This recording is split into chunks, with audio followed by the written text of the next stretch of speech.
looking at the guys you got in that DB room, how are you feeling about them? Each and every day we continue to gain confidence in those guys. With their ability to fly around and make plays. I love the camaraderie that they have with each other, the brotherhood that's coming together, and also just to being able to have some competition in that room throughout all the positions has been really good this fall.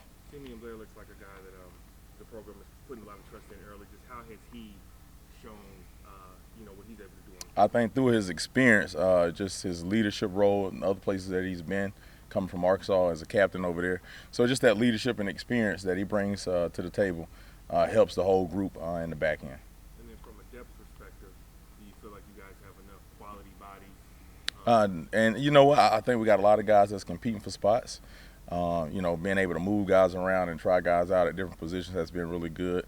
And I do think we have some depth to be able to do that in fall camp and kind of figure out, where those guys, the pieces need to be placed.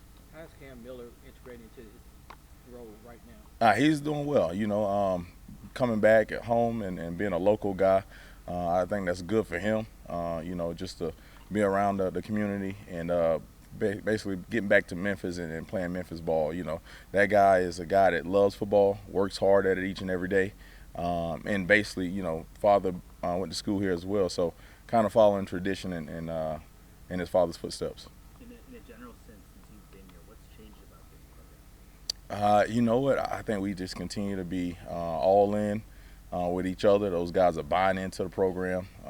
And I think the other biggest thing is, guys just competitive nature across the board at each position, not only offense but defense and special teams as well. So it's been really good to see those guys go out and compete and, not necessarily looking over their shoulders, but understanding the next guy beside them, pushing them just as hard. And sort of in the same sense, how do you feel like you've grown? Just being here in Memphis and the grit and grind from the city, I think it permeates over into our team and help our guys, not only learn how to work hard, but embrace that. And then you embrace it as a coach as well. And then being in my position as assistant head coach, Coach Silverfield has done a good job with, giving me some leadership roles with that as well. So I continue to grow in that role. How's Maurice Hampton picking up the offense, defense, so far coming to this new system? He's picked it up well. He was at LSU where he played football a couple of years ago. So, played some good ball there on the defensive coordinator. That's pretty good over there. So him coming back to it, I think he's just kind of knocking the dust off and getting back into it.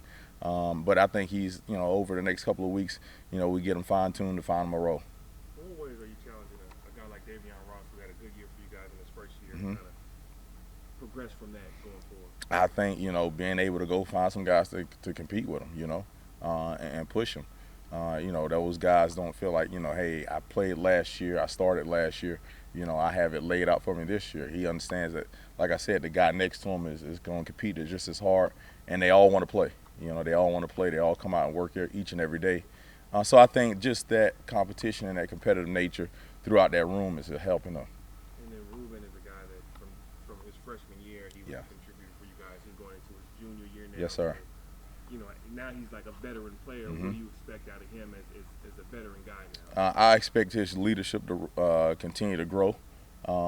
Just being a more vocal player now, and being able to basically, like I said earlier, just being able to use the utility player. Being able to play multiple positions for us. He started the last couple of years for us as well. So bringing that experience and spreading it through the room. I know it's only been a week, but how is the defensive chemistry beginning to mesh? I know it's only been a week, but how's it beginning to mesh and go as a unit? Because you don't have that much time to get to your window where you go into how is it developing so far. I think Coach Barnes, do a great job of pulling all the coaches together first and having everybody on the same page, and that allows us to put our players on the same page. And anytime you can operate at any level of anything on the same page, I think that helps a lot faster. Just the communication between, the front end and the back end, meshing all that together has been great for us. And like I said, guys continue to compete and play hard. I know last year for the defense, the turnovers were a big emphasis. Yes, sir. You guys led the league in interceptions. How much of that is going to continue to be emphasis this year? We feel like, last year we just kind of set the bar and nothing lower than that this year. We're looking for greatness, and we're pushing our guys to be top 10 and lead the nation in takeaways. What are the things you can do during this practice period to help with that, the takeaways? You know, biggest thing is just to work on it. Work on it each and every day. We don't let a day go by that we don't work on some kind of takeaway and you know, and catching balls. You know, putting balls in ball drills. You know, so just doing that each and every day and never letting it slide or saying, hey, I get it the next day.